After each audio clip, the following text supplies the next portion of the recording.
ವಿದ್ಯಾರ್ಥಿಗಳೇ, ಇವತ್ತು ನಾವು ಸಮಾಜ ವಿಜ್ಞಾನ ವಿಷಯಕ್ಕೆ ಸಂಬಂಧಪಟ್ಟಂತೆ ಇಬ್ಬರು ವಿದ್ಯಾರ್ಥಿಗಳನ್ನ ಇಲ್ಲಿ ಕರೆಸಿದ್ವಿ.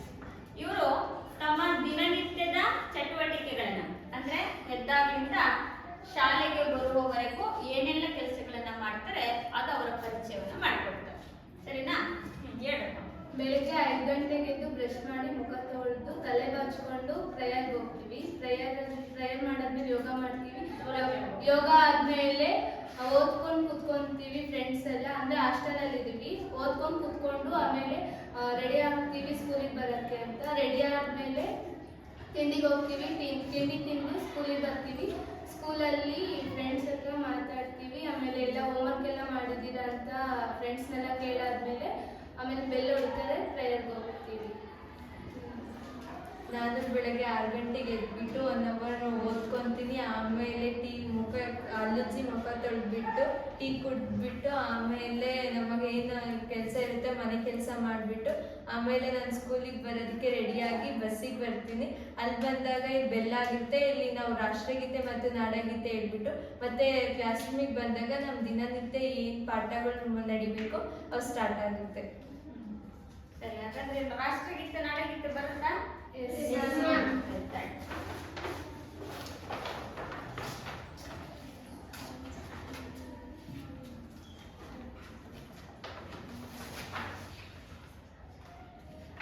ಪಕ್ಕದ ಕ್ಲಾಸಿಗೆ ಡಿಸ್ಟರ್ಬ್ ಆಗಬಾರ್ದು, ನಿಧಾನಕ್ಕೆ ಹೇಳ್ಬೇಕು. ಅರ್ಥ ಆಯ್ತಾ? ಕ್ಲಾಸ್ ರೂಮಿಗೆ ಮಾತ್ರ ರಾಷ್ಟ್ರಗೀತೆ ಹೇಳ್ತಾರೆ ಅಂತ ಅಂತಾರೆ. ನಿಧಾನಕ್ಕೆ ಕ್ಲಾಸ್ ರೂಮಿಗೆ ಸರಿ ಅಂತ ಮಾತ್ರ.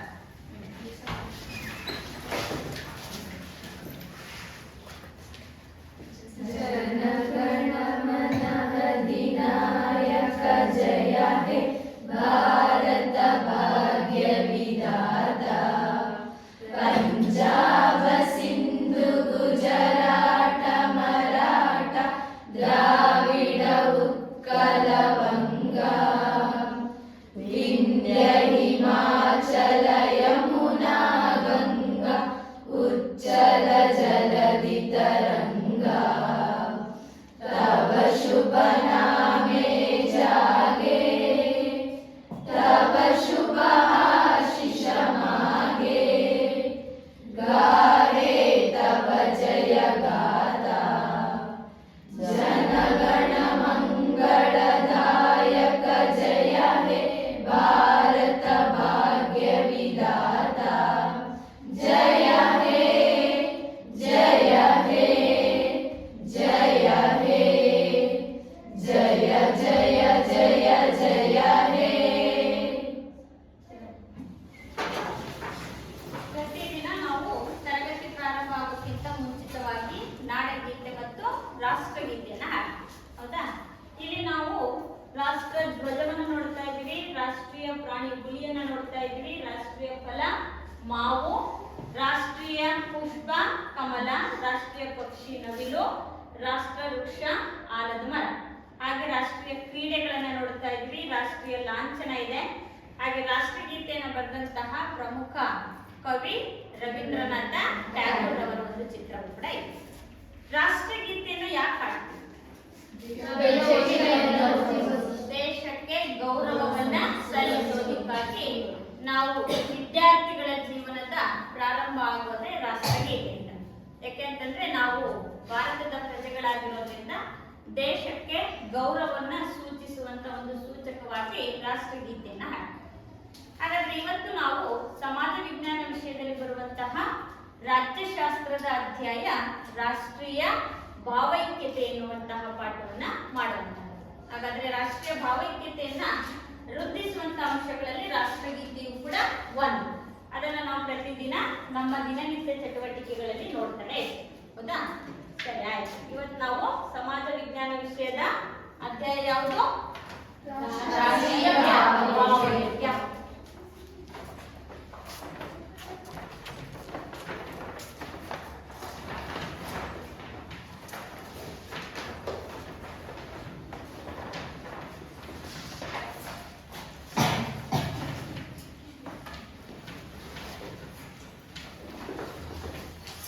ಈಗ ನಾವು ರಾಷ್ಟ್ರೀಯ ಭಾವೈಕ್ಯ ಎನ್ನುವಂತಹ ಪಾಠವನ್ನ ಮಾಡ್ತೀವಿ. ಈ ಅಧ್ಯಾಯದಲ್ಲಿ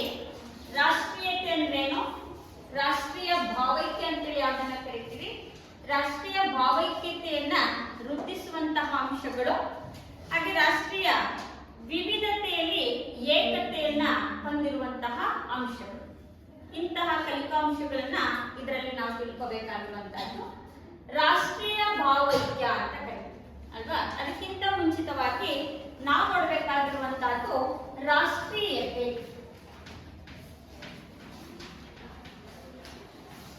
ರಾಷ್ಟ್ರೀಯತೆ ಎನ್ನುವಂತಹದ್ದು ರಾಷ್ಟ್ರ ಎಂಬ ಪದದಿಂದ ರಾಷ್ಟ್ರೀಯತೆ ಎನ್ನುವಂತಹ ಪದ ಬಂದಿದೆ. ಆಧುನಿಕ ವಿದ್ವಾಂಸರು ಹೇಳ್ತಾರೆ ರಾಷ್ಟ್ರೀಯತೆ ಅಂತ ಹೇಳಿಬಿಟ್ಟು ಅದಕ್ಕೆ ಕೊಡುವಂತಹ ಅರ್ಥ ಏನು, ವ್ಯಾಖ್ಯಾನ ಏನು ಅಂತಂದ್ರೆ, ತಾವು ವಾಸಿಸುವಂತಹ ನೆಲವನ್ನ ಮಾತೃಭೂಮಿಯನ್ನು ತಿಳಿಯುವಂತಹ ಭಾವನೆಯನ್ನೇ ರಾಷ್ಟ್ರೀಯತೆ ಅಂತ ಕರೀತೀವಿ. ತಾವು ವಾಸಿಸುವಂತಹ ನೆಲ ಅಂದ್ರೆ ನಾವು ಬದುಕ್ತಾ ಇರುವಂತಹ ಭೂಮಿ. ನಾವು ಎಲ್ಲಿ ವಾಸಿಸ್ತಾ ಇದೀವೋ ಆ ವಾಸಿಸುವಂತಹ ಸ್ಥಳವನ್ನ ನಮ್ಮ ಮಾತೃಭೂಮಿ ಅಂತ ಅನ್ಕೊಳ್ತೀವಿ. ಮಾತೃ ಅಂದ್ರೆ ನಾವು ತಾಯಿ. ನಾವು ವಾಸಿಸುವಂತಹ ಭೂಮಿಯ ಭೂತಾಯಿಯನ್ನ ನಮ್ಮದು ಎನ್ನುವಂತಹ ಭಾವನೆ ಇದೆಯಲ್ಲ, ಆ ಭಾವನೆಯನ್ನ ನಾವಿಲ್ಲಿ ರಾಷ್ಟ್ರೀಯತೆ ಅಂತ ಹೇಳ್ಬಿಟ್ಟು ಕರಿತೀವಿ. ಪರಸ್ಪರ ನಮ್ಮಲ್ಲಿ ಸಹೋದರತೆಯ ಭಾವನೆ. ಸಹೋದರತೆ ಅಂದ್ರೆ ನಾವೆಲ್ಲರೂ ಕೂಡ ಪರಸ್ಪರ ಅಣ್ಣ ತಮ್ಮಂದಿರ ಎನ್ನುವಂತಹ ಭಾವನೆ. ಹಾಗೆ ಸುಖ ದುಃಖದಲ್ಲಿ ನಾವು ಭಾಗಿಯಾಗುವಂತಹ ಭಾವನೆಗಳು ಕೂಡ ನಮ್ಮಲ್ಲಿ ಇದೆ. ನಾವೆಲ್ಲರೂ ಕೂಡ ಭಾರತೀಯರು ಅಂತ ಅಂದಮೇಲೆ ನಾವೆಲ್ಲರೂ ಕೂಡ ಒಂದು ಕುಟುಂಬದ ಸದಸ್ಯರಿದ್ದಂತೆ. ನೀವು ಕುಟುಂಬದಲ್ಲಿ ಸದಸ್ಯರು ಹೇಗಿರ್ತೀರಾ? ಅಣ್ಣ ತಮ್ಮರು ನೀವೆಲ್ಲ ಹೇಗಿರ್ತೀರಾ? ಮನೆ ಜಗಳ ಮಾಡ್ತೀರಾ? ಇಲ್ಲ ಅಲ್ವಾ? ಏನ್ ಮಾಡ್ತೀರಾ? ನಾವೆಲ್ಲರೂ ಒಂದೇ ಕುಟುಂಬದ ಸದಸ್ಯರಿದ್ದಂತೆ ಅಲ್ವಾ. ಜೊತೆಯಲ್ಲಿ ಕಷ್ಟ ಮತ್ತು ಸುಖದಲ್ಲೂ ಕೂಡ ಏನ್ ಮಾಡ್ತೀವಿ? ನಮ್ಮ ಕಷ್ಟ ಸುಖವನ್ನ ಪರಸ್ಪರ ಹಂಚಿಕೊಂಡು ಸಮಭಾಗಿಯಾಗಿರುವಂತಹವರು ನಾವೆಲ್ಲರೂ ಕೂಡ ರಾಷ್ಟ್ರೀಯರು. ಆ ರಾಷ್ಟ್ರೀಯರು ಅದರ ಒಂದು ಭಾವನೆ ಏನಿದೆಯಲ್ಲ ಅದನ್ನ ನಾವು ರಾಷ್ಟ್ರೀಯತೆ ಅಂತ ಕರಿತೀವಿ. ಸರಳವಾಗಿ ಹೇಳೋದಾದ್ರೆ ನಾವೆಲ್ಲರೂ ಒಂದೇ ಎನ್ನುವ ಭಾವನೆಯನ್ನ ಒಳಗೊಂಡ ಜನಸಮೂಹವನ್ನ ರಾಷ್ಟ್ರೀಯತೆ ಅಂತೇಳಿ ಕರಿತೀವಿ. ಬೇಕಾ ನಮಗೆ ರಾಷ್ಟ್ರೀಯತೆ? ಬೇಕು ಅಲ್ವಾ. ಒಗ್ಗಟ್ಟಿರ್ಬೇಕು. ನಾವೆಲ್ಲರೂ ಕೂಡ ಒಂದು ಕಡೆ ಸಮೃದ್ಧವಾಗಿ ಶಾಂತವಾಗಿ ಬದುಕಬೇಕು ಅಂತಂದ್ರೆ ಅಲ್ಲಿ ರಾಷ್ಟ್ರೀಯತೆ ಎನ್ನುವಂತಹದ್ದು ನಮಗೆ ಬಹಳ ಮುಖ್ಯವಾಗಿ ಬೇಕು. ಅನಾದಿ ಕಾಲದಿಂದಲೂ ಕೂಡ ಭಾರತದ ಉದ್ದಗಲಕ್ಕೂ ಕೂಡ ಈ ರಾಷ್ಟ್ರೀಯತೆ ಎನ್ನುವಂತಹ ಭಾವನೆ ಇದ್ದಿದ್ದಕ್ಕೆ ಇವತ್ತು ನಾವು ಬ್ರಿಟಿಷರಿಂದ ಮುಕ್ತಿಯನ್ನ ಪಡೆಯಲಿಕ್ಕೆ ಸಾಧ್ಯವಾಯಿತು. ನಮ್ಮನ್ನು ಸುಮಾರು 200 ವರ್ಷಗಳ ಕಾಲ ಬ್ರಿಟಿಷರ ಆಳ್ವಿಕೆಯನ್ನ ಮಾಡಿದ್ರು ಅಲ್ವಾ. ಆಗ ನಾವು ಯಾರ ದಾಸರಾಗಿದ್ವಿ? ಬ್ರಿಟಿಷರ ದಾಸರಾಗಿದ್ವಿ. ಎಲ್ಲಾದ್ರೂ ನಾವು ಎಲ್ಲರೂ ಕೂಡ ಒಂದೇ ಎನ್ನುವಂತ ಭಾವನೆಯನ್ನ ಬೆಳೆಸ್ಕೊಂಡು ನಮ್ಮ ದೇಶವನ್ನ ನಾವು ರಕ್ಷಣೆ ಮಾಡಬೇಕು ಅನ್ನುವಂತ ಭಾವನೆಗಳು ಬರದೇ ಇರ್ತಿದ್ರೆ ಇವತ್ತು ನಾವು ಈಗಲೂ ಯಾರ ಗುಲಾಮರಾಗಿ ಉಟ್ಕೊಳ್ತಿದ್ವಿ? ಬ್ರಿಟಿಷರ ಗುಲಾಮರಾಗಿ ಉಟ್ಕೊಳ್ತಿದ್ವಿ. ಸ್ವತಂತ್ರ ಹೋರಾಟಗಾರರೆಲ್ಲ ಅವರ ಮನಸ್ಸಲ್ಲಿ ಬಂದಂತಹ ಭಾವನೆಗಳೇನು? ಇದು ನಮ್ಮ ದೇಶ, ಇದು ಬೇರೆಯವ್ರ ಆಳ್ವಿಕೆ ಮಾಡಬಾರ್ದು, ನಮ್ಮನ್ನ ನಾವು ರಕ್ಷಣೆ ಮಾಡ್ಕೋಬೇಕು, ಅದನ್ನ ಕಾಪಾಡಬೇಕು ಅನ್ನೋಂತ ಭಾವನೆ ಬೆಳೆಸ್ಕೊಂಡಿದ್ದಕ್ಕೆ ಇವತ್ತು ನಾವು ಬ್ರಿಟಿಷರಿಂದ ಮುಕ್ತಿಯನ್ನ ಪಡೆದು ಭಾರತವನ್ನ ಏನ್ ಮಾಡಿದ್ವಿ? ಸ್ವತಂತ್ರ ರಾಷ್ಟ್ರ ಅಂತ ಹೇಳ್ಬಿಟ್ಟು ಅದನ್ನ ರಚನೆ ಮಾಡ್ಕೊಳ್ಳೋದಕ್ಕೆ ಪ್ರಯತ್ನವನ್ನ ಪಡ್ತೀವಿ. ಹಾಗಾದ್ರೆ ಅನಾದಿ ಕಾಲದಿಂದಲೂ ಕೂಡ ಜನಸಮೂಹದಲ್ಲಿ ಯಾವ ಭಾವನೆ ಇದೆ? ರಾಷ್ಟ್ರೀಯತೆ ಎನ್ನುವಂತಹ ಭಾವನೆಯನ್ನ ನಾವಿಲ್ಲಿ ಕಾಣ್ತಾ ಇದ್ದೀವಿ. ಹಾಗೆ ನಾವೀಗ ರಾಷ್ಟ್ರೀಯತೆ ಅಂದ್ರೆ ಏನು ಅಂತ ಗೊತ್ತಾಯ್ತು. ನಮ್ಮ ದೇಶ ಅಥವಾ ನಮ್ಮ ಮಾತೃಭೂಮಿಯ ಭೂಮಿ ನಮ್ಮದು ಎನ್ನುವಂತಹ ಭಾವನೆಯನ್ನ ಹೊಂದಿರುವ ಜನವನ್ನ ನಾವು ರಾಷ್ಟ್ರೀಯತೆ ಅಂತ ಕರಿತೀವಿ. ಇನ್ನೊಂದು ನಾವು ಪದದ ಅರ್ಥವನ್ನ ನೋಡ್ತೀವಿ, ರಾಷ್ಟ್ರೀಯ ಭಾವೈಕ್ಯ ಅಂತ ಕರಿತೀವಿ.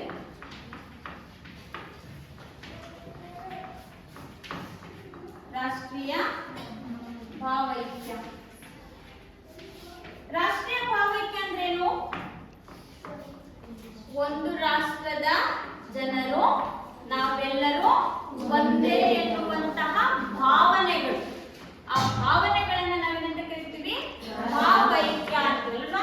ಭಾವೈಕ್ಯ ಅಂದ್ರೇನು? ಭಾವನೆಗಳು ಒಟ್ಟುಗೂಡೋದು. ಯಾರ ಭಾವನೆಗಳು? ನಮ್ಮ ದೇಶದ ಜನರ ಎಲ್ಲಾ ಭಾವನೆಗಳು ಒಂದೇ ಆಗಿರುವುದನ್ನ ನಾವೇನಂತ ಕರಿತೀವಿ? ರಾಷ್ಟ್ರೀಯ ಭಾವೈಕ್ಯ ಅಂತ ಕರಿತೀವಿ. ನಮ್ಮಲ್ಲಿ ವಿವಿಧ ಜಾತಿಗಳನ್ನ, ಧರ್ಮಗಳನ್ನ, ವಿವಿಧ ಭಾಷೆಗಳನ್ನ ಮಾತನಾಡುವಂತ ಜನರನ್ನು ಕೂಡ ನೋಡ್ತೀವಿ. ಬೇರೆ ರಾಷ್ಟ್ರಗಳಿಗಿಂತ ಭಾರತ ಬಹಳ ವಿಭಿನ್ನ ಅಲ್ವಾ. ಭಾರತವನ್ನ ಜಾತ್ಯತೀತ ರಾಷ್ಟ್ರ ಅಂತ ಕರೀತೀವಿ, ಹೌದಾ? ಯಾಕೆ? ವಿವಿಧತೆಯಲ್ಲಿ ಏಕತೆಯನ್ನ ಕಂಡ ರಾಷ್ಟ್ರ ಅಂತಲೂ ಕೂಡ ಕರೀತೀವಿ. ಯಾಕೆ ಅಂತಂದ್ರೆ ಬೇರೆ ರಾಷ್ಟ್ರಗಳಿಗೆ ಹೋಲಿಕೆಯನ್ನ ಮಾಡ್ಕೊಂಡ್ರೆ ಭಾರತ ವಿವಿಧ ಜಾತಿ, ಧರ್ಮ, ಭಾಷೆ ಎಲ್ಲವನ್ನೂ ಕೂಡ ಒಳಗೊಂಡ ಪ್ರಪಂಚದ ಏಕೈಕ ರಾಷ್ಟ್ರ ಅಂತೇಳಿ ಕರೀತಾ ಇದ್ದೀವಿ. ಹಾಗಾದ್ರೆ ನಾವೆಲ್ಲ ಬೇರೆ ಬೇರೆ ಜಾತಿಯವರು, ಬೇರೆ ಬೇರೆ ಧರ್ಮದವರು, ಬೇರೆ ಬೇರೆ ಸಂಪ್ರದಾಯವಾದಿಗಳಾಗಿದ್ರು ಕೂಡ ನಮ್ಮಲ್ಲಿ ಬರುವಂತಹ ಭಾವನೆಗಳೇನೋ ನಾವೆಲ್ಲರೂ ಭಾರತೀಯರು ಅಂತೇಳಿ. ಈಗ ನಾವು ಕರ್ನಾಟಕದಲ್ಲಿ ವಾಸಿಸ್ತಾ ಇದ್ದೀವಿ, ತಮಿಳುನಾಡಲ್ಲಿ ವಾಸಿಸ್ತಾ ಇದ್ದಾರೆ, ಕೇರಳದಲ್ಲಿ ವಾಸಿಸ್ತಾ ಇದ್ದಾರೆ. ಅವರು ಪ್ರಾದೇಶಿಕವಾದಕ್ಕೆ ಬಂದಾಗ ಮಾತ್ರ ನಾವು ಕರ್ನಾಟಕದವರು, ತಮಿಳುನಾಡವರು, ಆಂಧ್ರದವರು, ಕೇರಳದವರು ಅಂತ ಹೇಳಿ.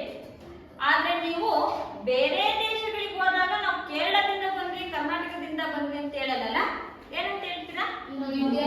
ನಾವು ಭಾರತದಿಂದ ಬಂದಂತರು ಅಲ್ವಾ? ಹಾಗಾದ್ರೆ ನಮ್ಮ ಭಾವನೆಗಳೇನಾಗುವಾಗ ಒಂದೇ, ಎಲ್ಲರ ಭಾವನೆಗಳು ನಾವೆಲ್ಲರೂ ಒಂದೇ ಎನ್ನುವಂತಹ ಭಾವನೆಗಳು ಮೂಡಿದ್ರೆ ಅದನ್ನ ನಾವು ರಾಷ್ಟ್ರೀಯ ಭಾವೈಕ್ಯತೆ ಅಂತ ಕರಿತೀವಿ.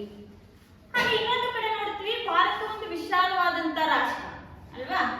ಪ್ರಮುಖವಾಗಿ ನಾವು ಜನಸಂಖ್ಯೆಯಲ್ಲಿ ಈಗ ಪ್ರಥಮ ಸ್ಥಾನದಲ್ಲಿದ್ದೀವಲ್ಲ, ಪ್ರಪಂಚದ ಅತಿ ಹೆಚ್ಚು ಜನಸಂಖ್ಯೆಯನ್ನು ಹೊಂದಿರುವಂತಹ ಮೊದಲ ರಾಷ್ಟ್ರ ಈಗ ಯಾವ್ದಾಗಿದೆ? ಭಾರತ ಆಗಿದೆ. ಅಂದ್ರೆ ವಿಶಾಲವಾದಂತಹ ಸಮೃದ್ಧ ಜನಸಂಖ್ಯೆಯನ್ನು ಹೊಂದಿರುವಂತಹ ರಾಷ್ಟ್ರ ಭಾರತ. ಆದ್ರೂ ಕೂಡ ಭಾರತದಲ್ಲಿ ನಾವು ವಿವಿಧ ಜನಾಂಗಗಳನ್ನ ನೋಡ್ತೀವಿ. ಹಿಂದೂ ಧರ್ಮ ಇದೆ, ಕ್ರೈಸ್ತ ಧರ್ಮ ಇದೆ, ಮುಸ್ಲಿಂ ಧರ್ಮ ಇದೆ, ಜೈನ ಇದೆ, ಬೌದ್ಧ ಇದೆ, ಜೋರಾಸ್ಟ್ರಿಯನ್ ಇದೆ, ಪಾರ್ಸಿ ಧರ್ಮ ಇದೆ. ಬಹುತೇಕ ಧರ್ಮಗಳಿಗೆ ಭಾರತ ಆಶ್ರಯ ಕೊಟ್ಟಿದೆ. ಹಾಗೆ ಬಹುತೇಕ ಭಾಷೆಗಳು ಕೂಡ ನಮ್ಮಲ್ಲಿದೆ. ಭಾರತದಲ್ಲಿ ಒಟ್ಟು ಇರುವಂತಹ ಭಾಷೆಗಳ ಸಂಖ್ಯೆ 1652 ಭಾಷೆಗಳನ್ನ ನೋಡ್ತೀವಿ. ನಮ್ಮ ಸಮೃದ್ಧವಾದಂತಹ ಭಾರತದಲ್ಲಿ ಎಷ್ಟು ಭಾಷೆ? 1652 ಭಾಷೆಗಳನ್ನು ಮಾತನಾಡುವಂತ ಜನರನ್ನ ನೋಡ್ತಾ ಇದ್ದೀವಿ. ಆದ್ರೆ ನಮ್ಮ ಸಂವಿಧಾನ ಅಂಗೀಕರಿಸಿರುವಂತಹ ಭಾಷೆ ಎಷ್ಟು? 22 ಭಾಷೆಗಳನ್ನ ಅಂಗೀಕರಿಸಿದೆ. 22 ಭಾಷೆಗಳು ನಮ್ಮ ಸಂವಿಧಾನದಲ್ಲಿ ಅಂಗೀಕಾರವನ್ನ ಪಡ್ಕೊಂಡಿದ್ದೀವಿ, ಒಪ್ಪಿಗೆಯನ್ನ ಪಡ್ಕೊಂಡಿದ್ದೀವಿ. ಹಾಗಾದ್ರೆ 22 ಭಾಷೆಗಳು ಯಾವುದು ಅಂದ್ರೆ, ಯಾವ ಭಾಷೆಗೆ ಭಾಷೆ ಮತ್ತು ಲಿಪಿ ಎರಡೂ ಇರುತ್ತೋ ಅಂತದನ್ನ ಪರಿಗಣಿಸಿದ್ವಿ. ನಮ್ಮಲ್ಲಿ 1652 ಭಾಷೆಗಳಿದ್ರೂ ಕೂಡ ಎಲ್ಲಾ ಭಾಷೆಗಳಿಗೂ ಲಿಪಿ ಇಲ್ಲ, ಹೌದಾ? ಉದಾಹರಣೆಯಾಗಿ ನಾವು ಲಂಬಾಣಿ ಭಾಷೆ ಮಾತಾಡ್ತೀವಿ, ಆದ್ರೆ ಲಂಬಾಣಿ ಭಾಷೆಗೆ ಲಿಪಿ ಇಲ್ಲ. ಕನ್ನಡ ಭಾಷೆ ಮಾತಾಡ್ತೀವಿ, ಕನ್ನಡ ಭಾಷೆಗೆ ಲಿಪಿಯೂ ಕೂಡ ಇದೆ. ಹೀಗೆ ಭಾಷೆ ಮತ್ತು ಲಿಪಿ ಎರಡನ್ನೂ ಒಳಗೊಂಡಿರುವ ಸಂಖ್ಯೆ ಎಷ್ಟು? 22. ಹಾಗಾಗಿ ಭಾರತ ಸಂವಿಧಾನದಲ್ಲಿ 22 ಭಾಷೆಗಳನ್ನ ನಾವೇನ್ ಮಾಡ್ತಿದೀವಿ? ಅಂಗೀಕಾರವನ್ನ ಮಾಡ್ಕೊಂಡಿದೀವಿ. ಹಾಗೆ ವಿವಿಧ ರೀತಿಯ ಉಡುಗೆ ತೊಡುಗೆಗಳಿದಾವೆ ನಮ್ಮಲ್ಲಿ. ಉಡುಗೆ ತೊಡುಗೆಗಳು, ಆಚಾರ ವಿಚಾರಗಳು, ಸಂಪ್ರದಾಯಗಳು, ನಡೆ ನುಡಿ, ಆಹಾರ ಪದ್ಧತಿ ಎಲ್ಲದರಲ್ಲೂ ಕೂಡ ವಿಭಿನ್ನತೆಯನ್ನ ನೋಡ್ತೀವಿ. ಈಗ ಉದಾಹರಣೆ ನಾವು ಕರ್ನಾಟಕದಲ್ಲಿ ನೋಡಿದಾಗ ಕರ್ನಾಟಕದ ಜನರ ಉಡುಗೆ ಸೀರೆ ಉಡ್ತಾರೆ, ಪಂಚೆ ಹಾಕ್ತಾರೆ ಅಲ್ವಾ? ಅದೇ ರೀತಿಯಾಗಿ ನಾವು ಕೇರಳಕ್ಕೆ ಹೋದ್ರೆ ಕೇರಳದಲ್ಲಿ ಮುಸುಕು ಬೇರೆ ರೀತಿ ಹಾಕಿರ್ತಾರಲ್ವಾ, ಹೌದಾನೆ? ಅದು ಗಂಟು ಕಟ್ಕೊಂಡು ಮುಸುಕನ್ನ ಏನ್ ಮಾಡ್ತಾರೆ, ಒಂದ್ಸರಿ ಸೈಡ್ ಹಾಕೊಳ್ತಾರೆ, ಹೌದಾ? ಇನ್ನ ನಾವು ಮಹಾರಾಷ್ಟ್ರಕ್ಕೆ ಹೋದ್ರೆ, ರಾಜಸ್ಥಾನಿಗೆ ಹೋದ್ರೆ, ರಾಜಸ್ಥಾನ ಡ್ರೆಸ್ ನೋಡಿದ್ರಲ್ಲ, ಒಂದು ಲಂಗ ದಮ್ಮೆ ಹಾಕೊಳ್ತಾರೆ, ಮಕ್ಕಳು ತುಂಬಾ ಬಟ್ಟೆಯನ್ನು ಹಚ್ಕೊಂಡಿರ್ತಾರೆ, ಗಂಡು ಮಕ್ಕಳು ಕಚ್ಚೆ ಪಂಚೆ ಹಾಕಿರ್ತಾರೆ, ಒಂದು ಪೇಟವನ್ನ ಧರಿಸಿರ್ತಾರೆ ಅಲ್ವಾ? ಹಾಗಾದ್ರೆ ನಾವು ವಿವಿಧ ಒಂದು ಸುಮಾರು 28 ರಾಜ್ಯಗಳಿದಾವೆ ನಮ್ಮಲ್ಲಿ. 28 ರಾಜ್ಯಗಳ ಉಡುಗೆ ಒಂದೇ ತೆರನಾಗಿಲ್ಲ ಅಲ್ವಾ? ಒಂದು ರಾಜ್ಯಕ್ಕೂ ಬೇರೆ ಕಡೆ ಹೋಗೋದು ಬೇಡ, ನಮ್ಮ ಕರ್ನಾಟಕದಲ್ಲೇ ನೋಡಿ. ಉತ್ತರ ಕರ್ನಾಟಕಕ್ಕೆ ಹೋದ್ರೆ, ಬಿಜಾಪುರ, ಬಾಗಲಕೋಟೆ ಆ ಕಡೆಗೆಲ್ಲ ಹೋದ್ರೆ ಹೆಣ್ಮಕ್ಳು ಕೂಡ ಸೀರೆನ ಕಚ್ಚೆ ಕಟ್ಕೊಂಡಿರ್ತಾರೆ, ನೋಡಿರ್ಬೇಕಲ್ಲ? ಆಮೇಲೆ ಅಲ್ಲಿನ ಆಹಾರ ಪದ್ಧತಿ ಬೇರೆ, ಅವ್ರಿಗೆ ಅನ್ನ ಅಂದ್ರೆ ಗೊತ್ತಿಲ್ಲ. ಯಾಕೆಂತಂದ್ರೆ ಜಾಸ್ತಿ ಯೂಸ್ ಮಾಡೋದೇನೋ ರೊಟ್ಟಿಯನ್ನು ಯೂಸ್ ಮಾಡ್ತಾರೆ ಅಲ್ವಾ? ಈ ಕಡೆ ನಾವು ದಕ್ಷಿಣ ಕರ್ನಾಟಕಕ್ಕೆ ಬಂದ್ರೆ ನಾವೇನ್ ಯೂಸ್ ಮಾಡ್ತೀವಿ? ಅನ್ನ ಜಾಸ್ತಿ ಊಟ ಮಾಡ್ತೀವಿ.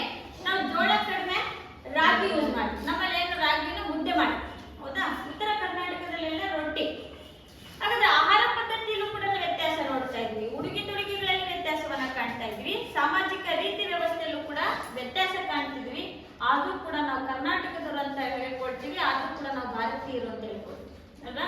ಭಾರತದ ಯಾವುದೇ ಮೂಲೆಯಲ್ಲಿ ವಾಸವಾಗಿರ್ಲಿ, ಅವ್ರು ಯಾವುದೇ ಸಂಸ್ಕೃತಿಯನ್ನ ಆಚರಿಸ್ಲಿ, ಯಾವುದೇ ಧರ್ಮವನ್ನ ಪಾಲಿಸ್ಲಿ, ಯಾವುದೇ ಉಡುಗೆ ತೊಡುಗೆಗಳನ್ನ ಧರಿಸ್ಲಿ, ಯಾವುದೇ ಆಹಾರ ಪದ್ಧತಿಗಳನ್ನ ಮಾಡ್ಲಿ, ಆದ್ರೂ ಕೂಡ ನಾವೆಲ್ಲ ಅನ್ಕೊಳ್ಳೋದೇನೋ ನಾವೆಲ್ಲರೂ ಒಂದೇ ಎನ್ನುವಂತಹ ಭಾವನೆ. ಅದನ್ನ ನಾವೇನಂತ ಕರಿತೀವಿ? ರಾಷ್ಟ್ರೀಯ ಭಾವೈಕ್ಯತೆ ಅಂತೇಳಿ ಕರಿತೀವಿ. ಇನ್ನೊಂದು ನಾವು ಭಾರತದ ವಿಶೇಷತೆ ಏನು ಅಂತಂದ್ರೆ ವಿವಿಧತೆಯಲ್ಲಿ ಏಕತೆಯನ್ನ ಕಂಡಿರುವಂತಹ.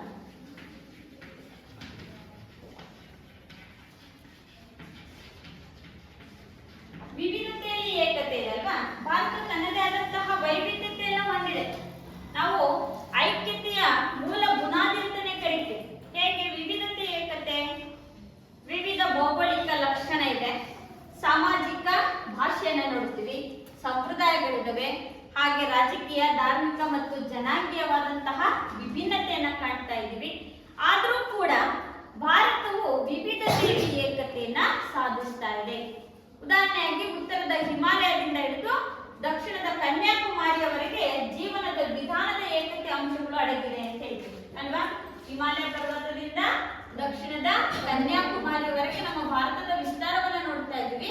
ಇಷ್ಟೆಲ್ಲಾ ರಾಜ್ಯಗಳನ್ನು ಒಳಗೊಂಡಿದ್ರೂ ಕೂಡ ನಾವು ವಿವಿಧ ಸಂಸ್ಕೃತಿಯನ್ನ, ಆಚಾರ ವಿಚಾರಗಳನ್ನ, ಉಡುಗೆ ತೊಡುಗೆಗಳನ್ನ, ಭಾಷೆಯನ್ನ, ಸಂಪ್ರದಾಯಗಳನ್ನ ವಿಭಿನ್ನವಾಗಿದ್ರೂ ಕೂಡ ಭಾರತದಲ್ಲಿ ಒಂದು ರೀತಿಯಲ್ಲಿ ಏಕತೆಯನ್ನ ನಾವು ಕಾಣ್ತೀವಿ. ಅದಕ್ಕೆ ಹೇಳ್ತೀವಿ ವಿವಿಧತೆಯಲ್ಲಿ ಏಕತೆ. ವಿವಿಧತೆ ಅಂದ್ರೆ ಹಲವಾರು ಸಂಸ್ಕೃತಿಗಳು, ಧರ್ಮ, ಆಚಾರ ವಿಚಾರ, ಉಡುಗೆಗಳು, ತೊಡುಗೆಗಳು, ಆಹಾರ ಪದ್ಧತಿ ಎಲ್ಲವೂ ವಿಭಿನ್ನವಾಗಿದ್ರೂ ಕೂಡ ನಾವೆಲ್ಲರೂ ಒಂದೇ ಭಾರತೀಯರು ಅನ್ನುವಂತ ಕಲ್ಪನೆಯನ್ನ ನಾವೇನ್ ಬೆಳೆಸ್ಕೊಂಡಿದ್ವಿ, ಅದನ್ನ ನಾವೇನಂತ ಕರಿತೀವಿ ವಿವಿಧತೆಯಲ್ಲಿ ಏಕತೆಯನ್ನ ಹೊಂದಿದ್ದೀವಿ ಅಂತ ಹೇಳ್ಬಿಟ್ಟು ಕರಿತೀವಿ.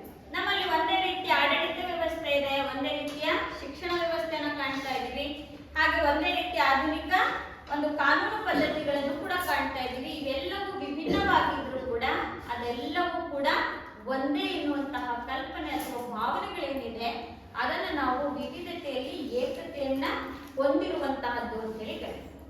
ಹಾಗಾದ್ರೆ ನಮ್ಮಲ್ಲಿ ವಿವಿಧತೆಯಲ್ಲಿ ಏಕತೆಯನ್ನು ಮೂಡಿಸುವಂತಹ ಅಂಶಗಳು ಕೂಡ ಇದೆ. ಆ ವಿವಿಧತೆಯಲ್ಲಿ ಏಕತೆಯನ್ನು ಮೂಡಿಸುವಂತಹ ಅಂಶಗಳನ್ನ ನಾವು ನೋಡೋದಾದ್ರೆ ಮೊದಲನೇದಾಗಿ ನಾವು ನೋಡ್ತೀವಿ ಭೌಗೋಳಿಕ ಐಕ್ಯತೆ ಅಂತೇಳಿ ಕರಿತೀವಿ.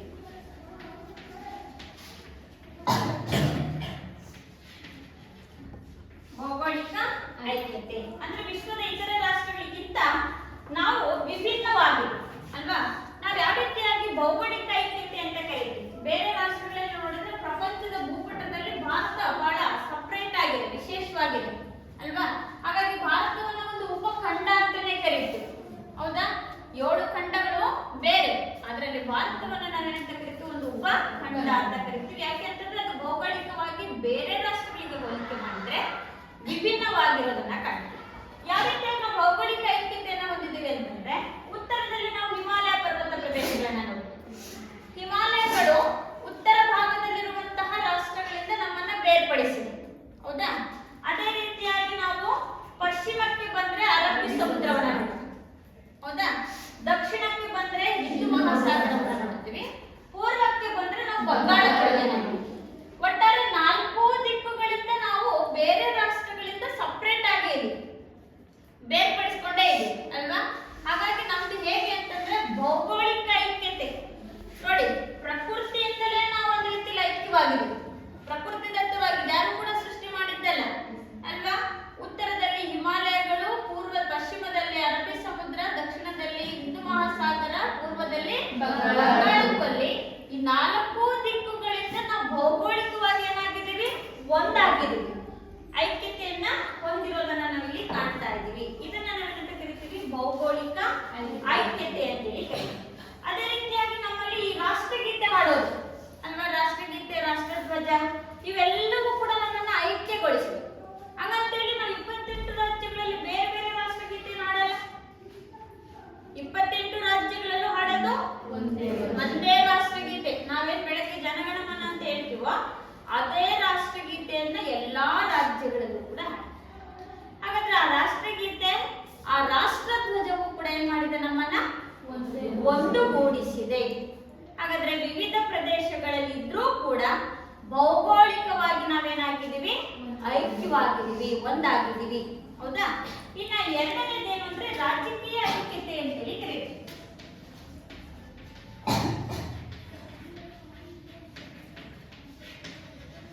ನಮ್ಮಲ್ಲಿ ರಾಜಕೀಯ ಐಕ್ಯತೆ ಇದೆ. ಯಾವ ರೀತಿಯಾಗಿ ರಾಜಕೀಯ ಐಕ್ಯತೆ ನಮ್ಮಲ್ಲಿ, ನಾವು ಹೇಗೆ ಅಂತಂದ್ರೆ ರಾಜಕೀಯ ವ್ಯವಸ್ಥೆಯಲ್ಲಿ ನಮಗೆ ಒಂದೇ ಸಂವಿಧಾನ ಅಲ್ಲ, ನಾವು ಸಂವಿಧಾನ ಪಾಠಗಳಲ್ಲಿ ನೋಡ್ತೀವಿ ಅಲ್ವಾ. ಏಕ ಸಂವಿಧಾನ, ಒಂದೇ ಸಂವಿಧಾನ, ಒಂದೇ ನ್ಯಾಯಾಂಗ ವ್ಯವಸ್ಥೆ, ಏಕ ಪೌರತ್ವ, ಹೌದಾ. ಒಕ್ಕೂಟ ಸರ್ಕಾರ, ಒಕ್ಕೂಟ ಅಂದ್ರೇನು, ಎಲ್ಲರನ್ನ ಒಳಗೊಂಡ ಸರ್ಕಾರ, ಒಂದೇ ಸರ್ಕಾರ ನಮ್ದು ಕೇಂದ್ರ ಸರ್ಕಾರ ಅಲ್ವಾ. ಈ ರೀತಿಯಾಗಿ ನಮ್ಮ ದೇಶವನ್ನ ರಾಜಕೀಯವಾಗಿ ಕೂಡ ನಾವು ಒಟ್ಟುಗೂಡಿಸ್ಕೊಂಡಿದ್ದೀವಿ. ಹಾಗಂತ ಹೇಳ್ಬಿಟ್ಟು ನಾವು ಬೇರೆ ಬೇರೆ ರಾಜ್ಯಗಳಿಗೆ ಬೇರೆ ಬೇರೆ ರಾಜ್ಯ ಸರ್ಕಾರಗಳನ್ನ ಮಾಡ್ಕೊಂಡಿದ್ದೀವಿ. ಆದ್ರೆ ಎಲ್ಲಾ ರಾಜ್ಯಗಳಿಗೂ ಕೇಂದ್ರ ಸರ್ಕಾರ ಒಂದೇ ಅಲ್ಲ, ಒಂದೇ ತಾನೆ. ಹಾಗಾಗಿ ಒಂದೇ ಸಂವಿಧಾನ, ಒಂದೇ ನ್ಯಾಯಾಂಗ ವ್ಯವಸ್ಥೆ, ಏಕ ಪೌರತ್ವದ ವ್ಯವಸ್ಥೆ, ಒಕ್ಕೂಟ ನ್ಯಾಯಾಂಗ, ಬಲಿಷ್ಠ ಕೇಂದ್ರ ಸರ್ಕಾರ. ಕೇಂದ್ರ ಸರ್ಕಾರ ಎಲ್ಲರಿಗೂ ಒಂದು. ಹಾಗಾದ್ರೆ ರಾಜಕೀಯವಾಗಿಯೂ ಕೂಡ ನಾವು ಒಂದೇ. ಬೇರೆ ಬೇರೆ ರಾಜ್ಯಗಳಲ್ಲಿದ್ರೂ ಸಂವಿಧಾನ ಒಂದೇ, ಬೇರೆ ಬೇರೆ ರಾಜ್ಯಗಳಲ್ಲಿದ್ರೂ ನ್ಯಾಯಾಂಗ ಒಂದೇ, ಬೇರೆ ಬೇರೆ ರಾಜ್ಯಗಳಲ್ಲಿದ್ರೂ ಪೌರತ್ವ ಒಂದೇ. ಹಂಗಂತ ಹೇಳ್ಬಿಟ್ಟು ಸರ್ಕಾರ ಏನ್ ಬೇರೆ ಇಲ್ಲ, ಎಲ್ಲಾ ರಾಜ್ಯಗಳಿಗೂ ಒಂದೇ ಕೇಂದ್ರ ಸರ್ಕಾರದ ವ್ಯವಸ್ಥೆ. ಹಾಗಾದ್ರೆ ರಾಜಕೀಯವಾಗಿಯೂ ಕೂಡ ನಮ್ಮನ್ನ ಐಕ್ಯತೆಯನ್ನು ಮಾಡಿದ್ರೆ ಅದು ಕೂಡ ವಿವಿಧತೆಯಲ್ಲಿ ಏಕತೆಯನ್ನ ಹೆಚ್ಚಿಸುವಂತ ಅಂಶಗಳಲ್ಲಿ ಒಂದಾಗಿದೆ. ಇನ್ನು ನಾವು ಮೂರನೇದಾಗಿ ನೋಡ್ತೀವಿ ಧಾರ್ಮಿಕ ಐಕ್ಯತೆ ಅಂತೇಳಿ ಕರೀತೀವಿ.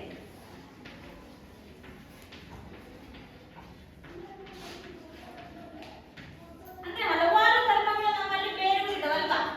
ಯಾವ್ಯಾವ ಧರ್ಮ ಇದೆ ಭಾರತದಲ್ಲಿ? ಹಿಂದೂ ಧರ್ಮ, ಇಸ್ಲಾಂ ಧರ್ಮ, ಕ್ರೈಸ್ತ ಧರ್ಮ, ಜೈನ ಧರ್ಮ, ಬೌದ್ಧ ಧರ್ಮ, ಜೋರಾಸ್ಟ್ರಿಯನ್, ಪಾರ್ಸಿ, ಇವೆಲ್ಲ ಧರ್ಮಗಳು ನಮ್ಮಲ್ಲಿದೆ. ಹೌದಾ? ಹಾಗಾದ್ರೆ ಎಲ್ಲಾ ಧರ್ಮಗಳಿದ್ರೂ ಕೂಡ ನಾವು ಒಂದೇ ಹಬ್ಬವನ್ನು ಆಚರಿಸ್ಬೇಕಂತ ಏನಿಲ್ಲ. ಹೌದಾ? ಹಿಂದೂ ಧರ್ಮದವರು ಅವರ ಹಬ್ಬಗಳನ್ನ ಅವ್ರು ಆಚರಿಸ್ತಾರೆ, ಇಸ್ಲಾಂ ಧರ್ಮದವರು ಅವರ ಹಬ್ಬಗಳನ್ನ ಅವ್ರು ಆಚರಿಸ್ತಾರೆ. ಮೊನ್ನೆ ನೀವು ಹಬ್ಬ ಆಚರಿಸಿದ್ರಲ್ಲ, ಯಾವುದು? ಸಂಕ್ರಾಂತಿ, ಅದು ಹಿಂದೂ ಧರ್ಮದ್ದು. ಡಿಸೆಂಬರ್ 25ಕ್ಕೆ ಆಚರಿಸಿದ್ರಲ್ಲ, ಕ್ರಿಸ್ಮಸ್. ಮುಂದಿನ ದಿನಗಳಲ್ಲಿ ಬರುತ್ತಲ್ವಾ, ಯುಗಾದಿ ಹಬ್ಬ ಬರುತ್ತೆ, ರಂಜಾನ್ ಹಬ್ಬ ಬರುತ್ತೆ, ಬಕ್ರೀದ್ ಹಬ್ಬ ಬರುತ್ತೆ, ಶಿವರಾತ್ರಿ ಬರುತ್ತೆ, ಎಲ್ಲ ಧರ್ಮಗಳ ಹಬ್ಬಗಳು ಕೂಡ ಬರುತ್ತೆ. ಹೌದಾ? ವಿವಿಧ ಜಾತಿಗಳನ್ನ ಧರ್ಮಗಳನ್ನ ಒಳಗೊಂಡಿದ್ರೂ ಕೂಡ ನಾವೇನ್ ಮಾಡ್ತಾ ಇದೀವಿ, ವಿವಿಧ ಹಬ್ಬ ಹರಿದಿನಗಳನ್ನ ಆಚರಿಸ್ತೀವಿ. ಆ ಹಬ್ಬ ಹರಿದಿನಗಳನ್ನ ಅವ್ರವರೇ ಆಚರಿಸ್ಬೇಕಂತೇನಿಲ್ಲ. ಹೌದಾ? ಎಲ್ಲರಿಗೂ ಆಚರಿಸುವಂತ ಅವಕಾಶ ಇದೆ, ಇದೇ ಇಲ್ವಾ? ಉದಾಹರಣೆಯಾಗಿ ನಾವು ಈ ನ್ಯೂ ಇಯರ್ ಅನ್ನ ಆಚರಿಸಿದ್ವಲ್ಲ, ಹೊಸ ವರ್ಷ, ಅದ್ಯಾರ ಹಬ್ಬ? ಕ್ರಿಶ್ಚಿಯನ್ಸ್ ಮಾಡ್ತಾರೆ ಅಲ್ವಾ? ಹಾಗಂತೇಳಿ ನಾವು ಆಚರಿಸ್ಲಿಲ್ವಾ? ಆಚರಿಸಿದ್ವಿ ತಾನೆ. ಹಾಗೆ ಗಣೇಶ ಹಬ್ಬ ಬರುತ್ತೆ, ದೀಪಾವಳಿ ಹಬ್ಬ ಬರುತ್ತೆ, ಎಲ್ಲ ಹಬ್ಬದಲ್ಲೂ ನಾವು ಭಾಗ್ಯ ಆಗ್ಲಿಲ್ಲ ಅಂದ್ರೂ ಪರವಾಗಿಲ್ಲ, ಕನಿಷ್ಠ ಪಕ್ಷ ಶುಭವನ್ನಾದ್ರೂ ಕೋರ್ತೀವಿ ಅಲ್ವಾ? ಈ ಹಿಂದೂ ಧರ್ಮದವರು ಹಬ್ಬವನ್ನ ಆಚರಿಸ್ತಾರೆ ಅಂದ್ರೆ ಮುಸ್ಲಿಂ ಧರ್ಮದವರು ಶುಭ ಕೋರ್ತಾರೆ, ಅಥವಾ ಮುಸ್ಲಿಂ ಧರ್ಮದವರು ಹಬ್ಬ ಆಚರಿಸ್ತಾರೆ ಅಂತಂದ್ರೆ ಹಿಂದೂ ಧರ್ಮದವರು ಅವರನ್ನ ಶುಭ ಕೋರ್ತಾರೆ. ಹೀಗೆ ಹಲವಾರು ಧರ್ಮಗಳನ್ನ ಒಳಗೊಂಡಿದ್ರೂ ಕೂಡ, ವಿವಿಧ ಹಬ್ಬ ಹರಿದಿನಗಳನ್ನ ಆಚರಿಸಿದ್ರೂ ಕೂಡ ನಾವೆಲ್ಲರೂ ಕೂಡ ಹಬ್ಬ ಹರಿದಿನಗಳಲ್ಲಿ ಏನಾಗ್ತೀವಿ? ಭಾಗಿಯಾಗ್ತೀವಿ, ಶುಭವನ್ನ ಕೋರ್ತೀವಿ. ಅದರ ಅರ್ಥ ಏನು?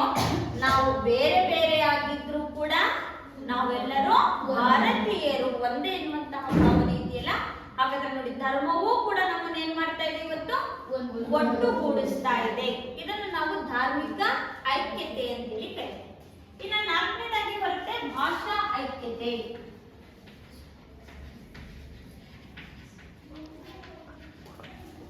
ಭಾರತವನ್ನು ವಿವಿಧ ಭಾಷೆಗಳ ತವರೂರು ಅಂತ ಕರೀತೀವಿ. ಬಹುತೇಕ ಭಾಷೆಗಳಿಗೆ ಮೂಲ ಯಾವುದು ಅಂದ್ರೆ ಸಂಸ್ಕೃತ.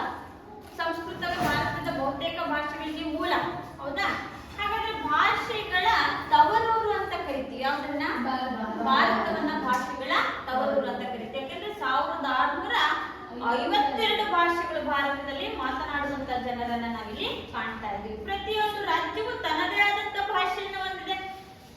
ಈ ಕರ್ನಾಟಕದಲ್ಲಿ ಕನ್ನಡ ಮಾತಾಡ್ತೀವಿ, ಆಂಧ್ರ ಪ್ರದೇಶದಲ್ಲಿ ತೆಲುಗು, ತಮಿಳುನಾಡಲ್ಲಿ ತಮಿಳು, ಮಹಾರಾಷ್ಟ್ರದಲ್ಲಿ ಮರಾಠಿ ಅಥವಾ ಹೀಗೆ ರಾಜ್ಯವಾರು ನಾವೇನ್ ಮಾಡಿದ್ವಿ, ಭಾಷಾವಾರು ರಾಜ್ಯಗಳ ವಿಂಗಡಣೆಯನ್ನ ಮಾಡ್ಕೊಂಡಿದ್ವಿ.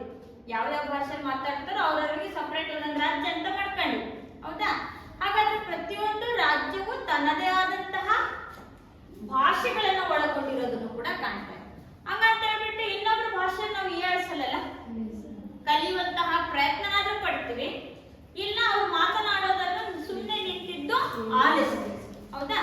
ವಿವಿಧ ಭಾಷೆಗಳನ್ನು ಮಾತನಾಡಿದ್ರೂ ಕೂಡ ನಾವ್ ಹೇಳ್ಕೊಳ್ಳೋದೇನು, ಭಾರತೀಯರು ಅಲ್ವಾ? ಭಾಷೆಗಳು ಬೇರೆ ಆಗಿರ್ಬೋದು, ಧರ್ಮ ಬೇರೆ ಆಗಿರ್ಬೋದು, ಭಾಷೆಗಳು ಕೂಡ ನಮ್ಮನ್ನ ಏನ್ ಮಾಡ್ತಾ ಇದಾವೆ, ವಿವಿಧತೆಯಲ್ಲಿ ಏಕತೆಯನ್ನ ಮೂಡಿಸುವಂತಹ ಅಂಶವನ್ನ ಪಾಲಿಸ್ತಾ ಇದೆ. ಹಾಗೆ ವಿವಿಧ ಭಾಷೆಗಳು ವಿವಿಧ ಸಾಹಿತ್ಯ ರಚನೆಯನ್ನು ಕೂಡ ಮಾಡಿಕೊಂಡಿವೆ.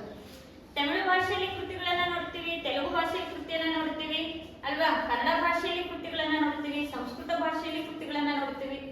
ಆಯಾಯ ಭಾಷೆಗಳು ಸಾಹಿತ್ಯದ ಬೆಳವಣಿಗೆಯನ್ನು ಮಾಡ್ಕೊಂಡಿದ್ದಾವೆ. ಎಲ್ಲಾ ಸಾಹಿತ್ಯಗಳು ಪ್ರತಿಬಿಂಬಿಸುವುದೇನು, ಭಾರತದ ಸಂಸ್ಕೃತಿಯನ್ನೇ, ಭಾರತದ ಪರಂಪರೆಯನ್ನೇ ಪ್ರತಿಬಿಂಬಿಸ್ತವಲ್ವಾ?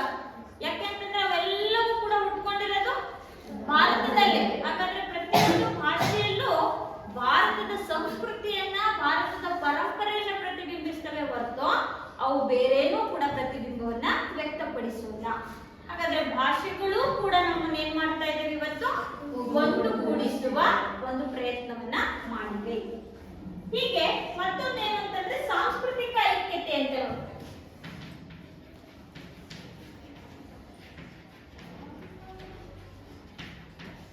ಸಾಂಸ್ಕೃತಿಕ ಐಕ್ಯತೆ ಅಂದ್ರೆ ಧರ್ಮಗಳ ಸಾಂಸ್ಕೃತಿಕ ಐಕ್ಯತೆ ಎಲ್ಲೆಲ್ಲೂ ಕೂಡ ನಾವು ತಮ್ಮದೇ ಆದಂತಹ ಸಂಪ್ರದಾಯಗಳು, ನಮ್ಮಲ್ಲಿ ಆಚಾರ ವಿಚಾರ ಸಂಪ್ರದಾಯಗಳು, ಹಾಗೆ ವೇಷಭೂಷಣ, ಆಹಾರ ಪದ್ಧತಿ ಇವೆಲ್ಲವೂ ಕೂಡ ನಮ್ಮ ಸಂಸ್ಕೃತಿಯ ವೈವಿಧ್ಯತೆ. ನಾವೆಲ್ಲರೂ ಕೂಡ ನಮ್ಮ ಧರ್ಮವನ್ನೇ ಪಾಲಿಸ್ಬೇಕಂತ ಏನಿಲ್ಲಲ್ಲ.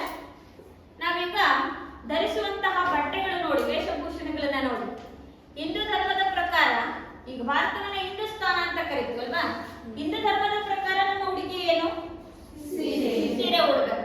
ಸೀರೆ ಉಡ್ಬೇಕಂದ್ರೆ ನಾವು ಸೀರೆನೇ ಉಡ್ತಿದೀವ ಇಲ್ಲ ತಾನೆ? ಚೂಡಿದಾರನು ಹಾಕ್ತಿವಿ, ಜೀನ್ಸ್ ಪ್ಯಾಂಟು ಹಾಕ್ತಿವಿ ಅಲ್ವಾ, ಟೀ ಶರ್ಟ್ ಹಾಕ್ತಿವಿ, ಸ್ಕರ್ಟ್ಸ್ ಹಾಕ್ತಿವಿ. ಪಾಶ್ಚಿಮಾತ್ಯರನ್ನು ಕೂಡ ನಾವೇನ್ ಮಾಡ್ತಾ ಇದೀವಿ ಇವತ್ತು ಅನುಕರಣೆಯನ್ನು ಮಾಡ್ತಿದೀವಿ. ಹಾಗಂತ ಹೇಳ್ಬಿಟ್ಟು ಹಿಂದೂ ಧರ್ಮದವ್ರು ಚೂಡಿ ಹಾಕಬಾರ್ದು, ಅದು ಮುಸ್ಲಿಂ ಧರ್ಮದವ್ರು ಅಷ್ಟೇ ಹಾಕ್ಬೇಕಂತಿದೆಯಾ? ಇದೆಯಾ? ಇಲ್ಲ. ಹಿಂದೂ ಧರ್ಮದವರು ಚೂಡಿ ಹಾಕ್ತಾರೆ, ಮುಸ್ಲಿಂ ಧರ್ಮದವರು ಚೂಡಿ ಹಾಕ್ತಾರೆ. ನಮ್ಮಲ್ಲಿ ಈಗ ಹೇಗೆ ವ್ಯತ್ಯಾಸ ಅಂತಂದ್ರೆ, ಈ ಹಿಂದೂ ಧರ್ಮ ಹೇಗೆ ಕಣ್ಮರೆ ಆಗ್ತಿದೆ ಅಂತ ನೋಡಿ. ಚೂಡಿದಾರ ಹಾಕೊಂಡಿರ್ತಾರೆ, ಹಣೆ ಕುಂಕುಮ ಇಟ್ಟಿರಲ್ಲ, ಮುಸ್ಲಿಮ್ಸ್ ಇಡಲ್ಲ, ಹಿಂದೂಗಳು ಇಡಲ್ಲ. ಹಿಂದೂ ಯಾರು ಮುಸ್ಲಿಮ್ಸ್ ಯಾರು ಗುರ್ತಬೇಕು ಆಗ್ತಿಲ್ಲ ಅಲ್ವಾ? ಹೌದಾನೆ? ಹೆಂಗೆ ಅಂತಂದ್ರೆ ಎಲ್ಲ ಮಿಕ್ಸಪ್ ಮಾಡ್ಬಿಡ್ರಿ ನಾವು. ನಮ್ಮ ಉಡುಗೆ ತೊಡುಗೆಗಳು, ವೇಷಭೂಷಣಗಳು, ಆಚಾರ ವಿಚಾರಗಳೆಲ್ಲ ಏನಾಗಿದೆ ಇವತ್ತು ಒಂದಾಗ್ಬಿಟ್ಟಿದೆ ಅಲ್ವಾ? ಬೇರೆ ಬೇರೆ ರಾಜ್ಯಗಳಿಗೆ ಹೋಗಿ, ಬೇರೆ ಬೇರೆ ಕಂಟ್ರಿಯಲ್ಲಿ ಭಾರತಕ್ಕೆ ಬಂದವರು ನೀಟಾಗಿ ಹಣೆ ಕುಂಕುಮ ಇಟ್ಕೊಂಡಿರ್ತಾರೆ. ಟೂರಿಗೆಲ್ಲ ಹೋದಾಗ ನೋಡ್ತಾರಲ್ಲ, ಬೇರೆ ಫಾರಿನವರೆಲ್ಲ ಬಂದಿರ್ತಾರಲ್ವಾ, ದೇವಸ್ಥಾನಕ್ಕೆ ಹೋಗಿ ಹೊರ ಬರ್ತಾರೆ ನೀಟಾಗಿ ಕುಂಕುಮ ಇಟ್ಕೊಳ್ತಾರೆ. ನಮ್ಮ ಸಂಪ್ರದಾಯ ಹೆಂಗೆ ಅಂತಂದ್ರೆ ಇನ್ನೇನು ಇಟ್ಕೊಳ್ಳೋದು ಬರ್ತೀವಿ ನಾವು ಅಲ್ವಾ? ಸಂಸ್ಕೃತಿಗಳು ನಮ್ಮಲ್ಲಿ ಈಗ ಕಣ್ಮರೆ ಆಗ್ತಿದೆ. ಆ ಸಂಸ್ಕೃತಿಯನ್ನ ನಾವೇನ್ ಮಾಡ್ಬೇಕು? ಬೆಳೆಸ್ಕೊಂಡು ಹೋಗ್ಬೇಕು. ಆಚಾರ ವಿಚಾರಗಳು, ಸಂಸ್ಕೃತಿಯು ಕೂಡ ಸಾಂಸ್ಕೃತಿಕವಾಗಿ ನಮ್ಮನ್ನ ಏನ್ ಮಾಡ್ತಾ ಇದೀವಿ ಇವತ್ತು ಐಕ್ಯಗೊಳಿಸುವಂತ ಪ್ರಯತ್ನವನ್ನ ಮಾಡ್ತಾ ಇದ್ದೇವೆ. ಅವ್ರು ಹಾಕೊಳ್ಳೋ ಡ್ರೆಸ್ ನಾವೇ ಹಾಕಬೇಕು ಅಂತ ಏನ್ ಮಾಡಲ್ಲ. ಅವ್ರು ಹಾಕಿದ್ದು ಒಂದೇ, ನಾವು ಹಾಕಿದ್ದು ಕೂಡ ಒಂದೇ ಅಂತ. ಈಗ ಉದಾಹರಣೆಗೆ ನೀವು ಏನು ವಾರ್ಷಿಕೋತ್ಸವ ಅಂತ ಮಾಡ್ತೀರಲ್ವಾ, ಅವಾಗ ನೋಡಿ ನೀವು ಡ್ರೆಸ್ಗಳು ವಿಭಿನ್ನ, ಯಾವ್ಯಾವ ಸಂಸ್ಕೃತಿಗೆ ತಕ್ಕಂತೆ ನೀವು ಡ್ಯಾನ್ಸ್ ಅನ್ನ ಮಾಡ್ತಿರೋ ಆಯಾಯ ಸಂಸ್ಕೃತಿಗೆ ತಕ್ಕಂತೆ ವೇಷಭೂಷಣಗಳನ್ನ ಧರಿಸ್ತೀರಲ್ವಾ. ಹಂಗಂತ ಹೇಳ್ಬಿಟ್ಟೆ ಅವ್ರ ಸಂಸ್ಕೃತಿನ ನಾವೇ ಪಾಲಿಸ್ಬೇಕಂತ ಏನಿಲ್ಲ ನಿಯಮ ಇಲ್ಲ ತಾನೆ? ಹಾಗಾಗಿ ಸಾಂಸ್ಕೃತಿಕವಾಗಿಯೂ ಕೂಡ ಸಂಸ್ಕೃತಿಯು ಕೂಡ ಆಚಾರ ವಿಚಾರ, ವೇಷಭೂಷಣ, ಆಹಾರ ಪದ್ಧತಿ ನೋಡಿ. ಆಹಾರ ಪದ್ಧತಿ ಎಷ್ಟು ವಿಭಿನ್ನವಾಗಿದೆ ನಮ್ಮಲ್ಲಿ ಅಂತಂದ್ರೆ, ಈಗ ನಾವೆಲ್ಲ ಫಾಸ್ಟ್ ಫುಡ್ ಊಟ ಮಾಡ್ತೀವಲ್ಲ, ರೊಟ್ಟಿ ಇಲ್ಲ, ಮುದ್ದೆ ಇಲ್ಲ, ಅವೆಲ್ಲ ಕಣ್ಮರೆ ಆಗ್ಬಿಟ್ಟಿದಾವೆ. ರೊಟ್ಟಿ ಅಂದ್ರೆ ಈಗಾದ್ರೂ ಸ್ವಲ್ಪ ನಿಮಗೆ ರೊಟ್ಟಿ ಮುದ್ದೆ ಅಂತ ಏನ್ ಗೊತ್ತಾಗಿದೆ. ಮುಂದಿನ ಪೀಳಿಗೆ ಕೇಳ್ತಾವ ರೊಟ್ಟಿ ಅಂದ್ರೆ ಏನ್, ಮುದ್ದೆ ಅಂದ್ರೆ ಏನು ಅಂತ. ಹೌದಾ? ಯಾಕೆ? ಆಹಾರ ಪದ್ಧತಿ ಇವತ್ತು ಏನಾಗ್ತಾ ಇದೆ, ಕಣ್ಮರೆ ಆಗ್ತಾ ಇದೆ. ನಾವೀಗ ಫಾಸ್ಟ್ ಫುಡ್ ಬಂದ್ಬಿಟ್ಟಿದ್ವಿ. ಗೋಬಿ ತಿನ್ನೋದು, ಪಾನಿಪುರಿ ತಿನ್ನೋದು, ನೂಡಲ್ಸ್ ತಿನ್ನೋದು, ಪಿಜ್ಜಾ ತಿನ್ನೋದು, ಇಲ್ಲಿ ಬಂದ್ಬಿಟ್ಟಿದ್ವಿ ನಾವು. ಹಾಗಾದ್ರೆ ಇವೆಲ್ಲ ನಮ್ಮ ಆಹಾರ ಪದ್ಧತಿಗಳಲ್ಲ. ಆದ್ರೂ ಕೂಡ ನಾವೇನ್ ಮಾಡ್ತಿದೀವಿ, ಅದನ್ನ ಅನುಸರಿಸ್ತಾ ಇದ್ವಿ, ಅನುಕರಣೆಯನ್ನ ಮಾಡ್ತಾ ಇದೀವಿ. ಆದ್ರೆ ಯಾವ್ದು ಒಳ್ಳೇದಾಗಿರುತ್ತೋ ಅದನ್ನ ಅನುಕರಣೆ ಮಾಡ್ಬೇಕು. ಹೌದಾ? ಯಾವ್ದು ನಮಗೆ ಬೇಡವಾಗಿರುತ್ತೆ, ಯಾವ್ದು ನಮ್ಮ ಸಂಸ್ಕೃತಿಗೆ, ನಮ್ಮ ಐಕ್ಯತೆಗೆ ಧಕ್ಕೆಯನ್ನು ಉಂಟು ಮಾಡುತ್ತೆ ಅಂತವನ್ನ ನಾವು ಬಿಡಬೇಕು. ಯಾವ್ದು ನಮಗೆ ಒಳಿತಾಗಿರುತ್ತೋ ಅಂತಹ ಅಂಶಗಳನ್ನ ನಾವೇನ್ ಮಾಡ್ಬೇಕು? ಅನುಕರಣೆಯನ್ನ ಮಾಡಬೇಕು. ಹಾಗಾದ್ರೆ ಸಾಂಸ್ಕೃತಿಕವಾದಂತಹ ಅಂಶಗಳು ಕೂಡ ನಮ್ಮನ್ನ ಏನ್ ಮಾಡ್ತಾ ಇದಾವೆ? ಒಟ್ಟುಗೂಡಿಸ್ತಾ ಇದೆ. ಹೌದಾ? ಇನ್ನ ಇವಿಷ್ಟು ಅಂಶಗಳನ್ನ ನೋಡ್ತೀವಿ. ವಿವಿಧತೆಯಲ್ಲಿ ಏಕತೆಯನ್ನು ಮೂಡಿಸುವಂತ ಅಂಶಗಳು: ಭೌಗೋಳಿಕ ಐಕ್ಯತೆ, ರಾಜಕೀಯ ಐಕ್ಯತೆ, ಧಾರ್ಮಿಕ ಐಕ್ಯತೆ, ಭಾಷಾ ಐಕ್ಯತೆ ಮತ್ತು ಸಾಂಸ್ಕೃತಿಕ ಐಕ್ಯತೆ ಅಂತ ಹೇಳ್ಬಿಟ್ಟು ಇವಿಷ್ಟು ನಮ್ಮ ರಾಷ್ಟ್ರೀಯ ಭಾವೈಕ್ಯತೆಯಲ್ಲಿ ಬರುವಂತಹ ಅಂಶಗಳು. ಫಸ್ಟ್ ನಾವೇನ್ ತಿಳ್ಕೊಂಡ್ವಿ? ರಾಷ್ಟ್ರೀಯತೆ ಅಂದ್ರೆ ಏನು ಅಂತ ತಿಳ್ಕೊಂಡ್ವಿ. ರಾಷ್ಟ್ರ ಎಂಬ ಪದದಿಂದ ಉಗಮವಾಗಿರುವಂತಹದ್ದು ನಾವು ವಾಸಿಸುವ ನೆಲವನ್ನ, ನಮ್ಮ ಮಾತೃಭೂಮಿ ಎನ್ನುವಂತ ಭಾವನೆಯನ್ನ ನಾವು ರಾಷ್ಟ್ರೀಯತೆ ಅಂತ ಕರಿತೀವಿ. ರಾಷ್ಟ್ರೀಯ ಭಾವೈಕ್ಯ ಅಂತಂದ್ರೆ ನಾವೆಲ್ಲರೂ ಒಂದೇ ಎನ್ನುವಂತಹ ಭಾವನೆಯನ್ನ ಬೆಳೆಸ್ಕೊಳ್ಳೋದನ್ನ ರಾಷ್ಟ್ರೀಯ ಭಾವೈಕ್ಯತೆ ಅಂತ ಕರಿತೀವಿ. ನಮ್ಮಲ್ಲಿ 1652 ಭಾಷೆಗಳಿದ್ದಾವೆ. ಅದರಲ್ಲಿ 22 ಭಾಷೆಗಳನ್ನು ನಾವು ಅಂಗೀಕರಿಸಿಕೊಂಡಿದ್ದೀವಿ. ಅದರಲ್ಲಿ ನಾವು ವಿವಿಧತೆಯಲ್ಲಿ ಏಕತೆಯನ್ನು ಮೂಡಿಸುವಂತ ಅಂಶಗಳನ್ನು ಕೂಡ ನೋಡ್ತೀವಿ. ವಿವಿಧತೆ ಇರುವಂತ ಅಂಶ ಭೌಗೋಳಿಕವಾಗಿ ನಮ್ಮನ್ನ ಏಕತೆಗೊಳಿಸಿದೆ. ನಂತರ ರಾಜಕೀಯವಾಗಿ ನಾವು ಐಕ್ಯವಾಗಿದ್ದೀವಿ. ಒಂದೇ ಸಂವಿಧಾನ, ಒಂದೇ ಕಾನೂನು ವ್ಯವಸ್ಥೆ, ಒಂದೇ ಪೌರತ್ವದ ವ್ಯವಸ್ಥೆ, ಒಂದೇ ಕೇಂದ್ರ ಸರ್ಕಾರ ವ್ಯವಸ್ಥೆಯನ್ನು ಹೊಂದಿದ್ದೀವಿ. ಇದು ಕೂಡ ನಮ್ಮನ್ನ ಐಕ್ಯಗೊಳಿಸಿದೆ. ಇನ್ನು ಧಾರ್ಮಿಕ ಐಕ್ಯತೆ ಅಂತ ಕರೀತಾರೆ. ಅಂದ್ರೆ ವಿವಿಧ ಧರ್ಮಗಳ ಆಚರಣೆ ಮಾಡಿದ್ರು ಕೂಡ ನಾವೆಲ್ಲರೂ ಭಾರತೀಯರು ಎನ್ನುವಂತಹ ಒಂದು ಕಲ್ಪನೆ ನಮ್ಮನ್ನ ಮೂಡಿಸ್ತಾ ಇದೆ. ಇನ್ನು ಭಾಷೆಗಳು ವಿಭಿನ್ನವಾಗಿದ್ರು ನಾವು ಯಾವ ಭಾಷೆಯೂ ಕೂಡ ಅವಹೇಳನ ಮಾಡಲ್ಲ. ಎಲ್ಲಾ ಭಾಷೆಗಳನ್ನು ಕೂಡ ಗೌರವಿಸ್ತೀವಿ, ಎಲ್ಲಾ ಭಾಷೆಗಳನ್ನು ಕೂಡ ಕಾಪಾಡುವಂತ ಪ್ರಯತ್ನವನ್ನು ಕೂಡ ಮಾಡ್ತಿದ್ದೀವಿ. ಇನ್ನು ಸಾಂಸ್ಕೃತಿಕವಾಗಿ ಸಂಪ್ರದಾಯಗಳು, ಆಚಾರ ವಿಚಾರಗಳು, ಉಡುಗೆ ತೊಡುಗೆಗಳು, ವೇಷಭೂಷಣಗಳು ಕೂಡ ನಮ್ಮನ್ನ ಒಟ್ಟುಗೂಡಿಸುವಂತ ಕೆಲಸವನ್ನ ಮಾಡುತ್ತಾ ಇವೆ. ಇದಿಷ್ಟು ರಾಷ್ಟ್ರೀಯ ಭಾವೈಕ್ಯತೆಯಲ್ಲಿ ಇವತ್ತು ನಾವು ತಿಳ್ಕೊಂಡಂತಹ ಕೆಲವೊಂದು ಕಲಿಕಾಂಶ. ಇನ್ನು ಉಳಿದಂತಹ ಭಾಗವನ್ನ ಮುಂದಿನ